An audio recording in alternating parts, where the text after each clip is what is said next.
Welcome to Gene's Reviews, where I basically do whatever the hell I want. Okay, how about we check out some scary stories and mysterious occurrences in Antarctica's frozen tundra? This sounds kind of interesting to me, so let's check it out. This is from Scary Mysteries. Antarctica is the most isolated continent on Earth, known for its extreme weather conditions and vast expanse of frozen tundra. But the ice, as some people call it, isn't as desolate as you might think, and in fact, there are many freaky paranormal tales that come from here. Everything from unexplained phenomena, ghost stories, and haunted locations. Mostly paranormal. Here are 5 chilling ghost and strange phenomena stories from Antarctica. Number 5. The Ghost of Shackleton. Distinguished and knighted by the British Royal Crown, Ernest Shackleton led 3 English expeditions to the southernmost part of the world between 1901 and 1917. And while each one of these took place over the course of several years, not one of these voyages made it through to its respective destination after the crew encountered various problematic events. But for what it's worth, these failures just further cemented Sir Shackleton's legacy as one of the most highly respected figures during the period known as the heroic age of Antarctic exploration. The main reason why is because despite all the perils and life-threatening situations that he and his crew faced, not one of his men died on duty under his command. Well, that's cool. One of these more unbelievable occurrences where everyone survived happened during the 1914 to 1917 Imperial Transatlantic Expedition aboard the ship named Endurance. In 1914, Endurance got stuck in a patch of ice in the Weddell Sea, where the vessel was gradually being crushed, forcing sailors to abandon it. Shackleton and his 27 men filled 3 small lifeboats and what provisions they could manage to carry. And like a testament to the ship's name, the sailors endured the extreme cold, blizzard conditions, and the frostbite. That'd be horrible. The team had to deal with the grueling labor of sometimes carrying their lifeboats by hand over ice patches. There were no radios or planes to call any emergency services to help them, and so they went through this for more than a year. Eventually, Shackleton and his men reached Elephant Island, a small strip of icy land sitting between Antarctica and South America. He then left most of the guys there, while he and a handful of crew members took one lifeboat seeking help. They waded through the darkest of winter nights and crossed 800 miles of raging sea to reach South Georgia, a remote whaling station. Upon arrival, they formed a rescue party and went back to fetch the remaining group at Elephant Island. Fast forward a century later, an English explorer, Edmund Hillary, picked up the trail that Shackleton had went through. A big admirer of his, Hillary made a name for himself as being one of the first 2 people to make it to the summit of Mount Everest back in 1953. 3 years after that, the British explorer formed a team from New Zealand to explore the South Pole. And on their way, Hillary made a stop at Shackleton's hut at Cape Royds in the Ross Sea. This hut was used by Shackleton and his crew during their expedition to Antarctica aboard the Nimrod. According to Sir Edmund, he saw the ghost of the legendary explorer greeting him as he entered the accommodations.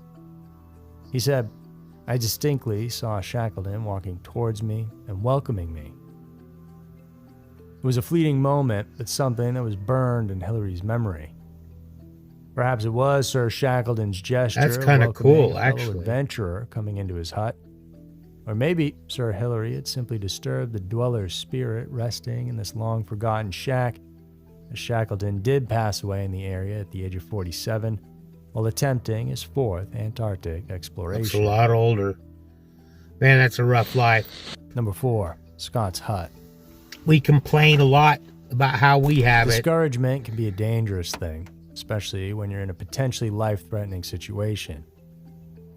Famed polar explorer Robert Falcon Scott felt pretty much assured that he'd make another run at going to where no human on Earth had ever been, but due to unforeseen events, him and his crew had a very arduous journey. Scott's adventure began with the discovery expedition that occurred between 1901 and 1904. And this time, the British Royal Navy officer set a new record by reaching the farthest part that humans had ever gone into in the South Pole, the Antarctic Plateau. Still though, this achievement wasn't enough for him, as he had yet to conquer the southernmost part of the continent itself, which is why half a decade later, he, together with almost 30 other brave sailors, then embarked on the 1910 to 1913 Terra Nova expedition. Along the way, they erected what is now known as Scott's Hut on the north shore of Cape Evans on Ross Island, and this would serve as a base camp for the voyagers. In November of 1911, Scott instructed 25 of his men to take shelter in the prefabricated hut. The commander, as well as 4 of his hand-selected men and a caravan of horses and sleds, then set out on the 800-mile journey to the very bottom of the world. Man, that's not nothing I would want to do. Not It took them for weeks sure. before finally reaching their destination in January of 1912. However, much to their dismay, they found out that another team led by Norwegian explorer Roald Amundsen had already erected their flag there, signifying that they Beat you had to been it. beaten in the race to go where no one had before. Extremely disheartened, essentially making this painful trek for nothing, Scott and his crew had no choice but to turn around and head back. Assaulted by the feeling of failure, coupled with utter exhaustion, sickness, and freezing weather, the British polar team never made it home. Wow. Before they could reach the safety of the hut, the entire group perished on the ice. Realizing the failure of their return, the rest of the crew packed up what they could carry and headed home. The hut that Scott and his polar party desperately tried to reach was finally abandoned. For 40 years it remained there then, undisturbed until a U.S. expedition located and dug it back out of the snow. Due in part to the cold temperatures, the whole place was preserved in a remarkable state, so much so that even the tomato ketchup remained edible. Wow. Yeah, it'll last a Considering the long large time. amount of time that it was left in isolation, this place reportedly emanates a disturbing vibe. Currently, it's open to the public. Many visitors that go say they feel uneasy in the hut. Those courageous enough to spend a night in the venue reported feeling a sense of haunting or dread manifested by phantom footsteps and voices. Meanwhile, others claim seeing unexplained lights and hearing mysterious noises. It'd be claustrophobic, too. No one knows the exact cause of these paranormal phenomena, but it's very possible that the hut is haunted by those who passed away, fighting with every breath to avoid another failure. I'm sure of reach it. Scott's hut. That sucks. That's sad. Number 3, River of Blood. In Antarctica, there's said to be a river that flows not with water, but with blood. And the stark contrast of scarlet-colored liquid running against the pristine sheet of white ice glaciers makes the sight even more terrifying. Wow. Some kind of chemical? Named or? Blood Falls, this once mysterious polar feature can be found at the snout of Taylor Glacier, which lies near the McMurdo Station in East Antarctica. A snout is simply the tail end of a glacier. It was first discovered by geologist Griffith Taylor during his expedition to the continent in 1911. While they must have been horrified at first, Taylor's inquisitive mind prompted him to investigate what his men initially thought of as a murder scene. Yeah. He believed, at first, that what it could be was a large population of red algae living in the water that gave off the striking red hue, but ultimately he was wrong. Taylor left the area and shared what he found to others, which resulted in people either not believing him or becoming very curious about So Blood what was Falls. it? Soon enough, more scientists and explorers visited to see it for themselves, and despite decades passing, no one could seem to figure out the mystery behind why it was like this.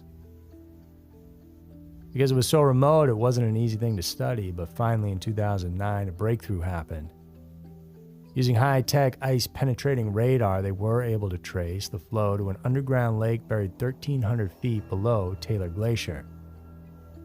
The findings suggest that about 5 million years ago, the ocean flooded East Antarctica, creating a salty inland lake. 3 million years later, glaciers formed on top, which basically trapped this huge basin of pristine marine saltwater inside.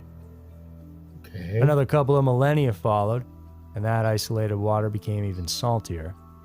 And through pressure and natural movement, the water then began seeping out of the ice. And when the high saline, iron-rich water made contact with oxygen-filled air, the liquid turned red out of oxidation. Okay. Further studies discovered that the underwater lake is not home blood. to a community of microbes that can withstand extreme conditions, like a lack of both light and oxygen. Instead, these organisms uniquely utilize iron and sulfate to survive.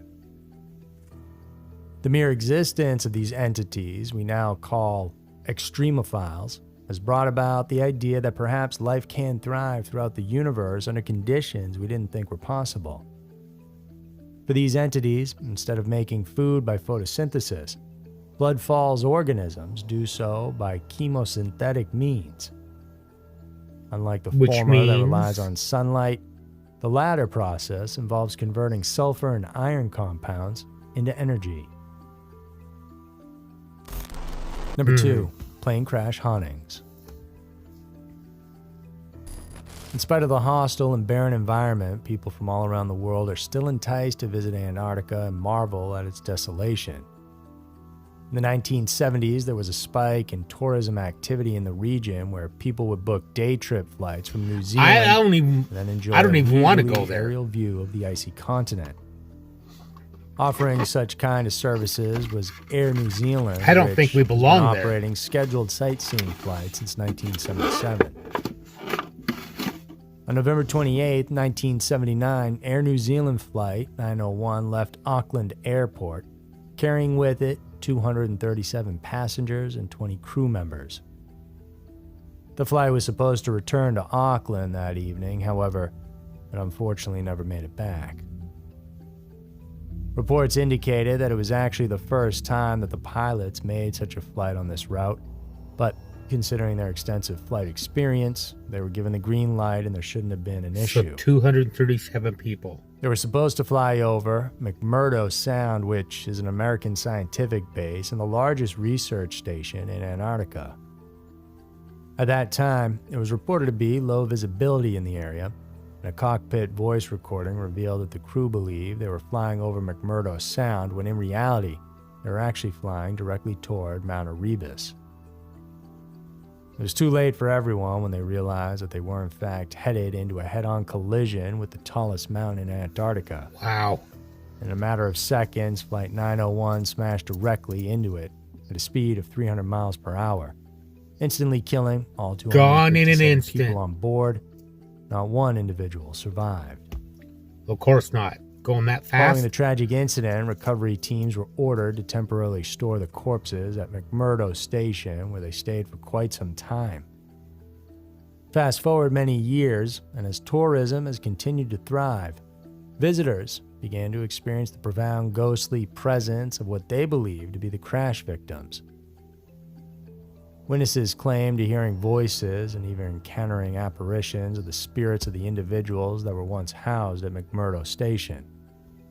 Some people have said that they've spotted short trails of unexplained footprints in the snow around the area as well. Wow, that's Station really creepy. workers there also have shared in the strange phenomena. One of them recalled hearing footsteps on the upper floor when they knew there was no one else in the facility at the time. Stricken with fear and panic, the man didn't think twice of abandoning his station and running away for safety. And after all, it's not like some teens or other people who can just wander in. This is well, an I don't think it's isolated anything to be base scared in the of, middle but of an even it's more still isolated creepy. continent. Number 1, the Frozen Crew. In 1822, an English schooner named the Jenny left port from the Isle of Wight in England. The route intended for it to pass through the Drake Passage, which is the body of water between the southern tip of South America's Cape Horn, Chile, Argentina, 1822. and the South Wow. Shetland Islands of Antarctica. The Drake Passage is known for having some of the most treacherous waters in the entire world with unpredictable weather patterns. Somewhere along the way, the ship got caught up in a storm and ultimately the entirety of it froze. Everyone on board didn't stand a chance, and the Jenny and everyone on board were never seen again. But then, almost 20 years later in 1840, a whaling ship named Hope passed through the same passageway as the Jenny. During this time, Drake's Passage was riddled with huge icebergs, which made it difficult for the whaler to navigate. While working their way out in the frigid conditions, the shipmates suddenly noticed a battered-looking ship emerging from a gap between two large icebergs. Amidst the fog, sailors could clearly see 7 men standing on the main deck. The name across the boat hull was the Jenny. Whoa. Curiosity prompted the crew to board the battered schooner. They called out incessantly, but none of the men answered. And shock and fear eventually overtook them when they realized that the men standing in attention were actually dead and frozen solid in place. It was as if a magical spell was cast onto them, stupefying and freezing them where they stood. Wow. Hope's commander, Captain Brighton, got wind of the clamoring and ventured below the deck of the Jenny. There he saw the boat's captain sitting at his desk, looking like he was writing in the ship's log.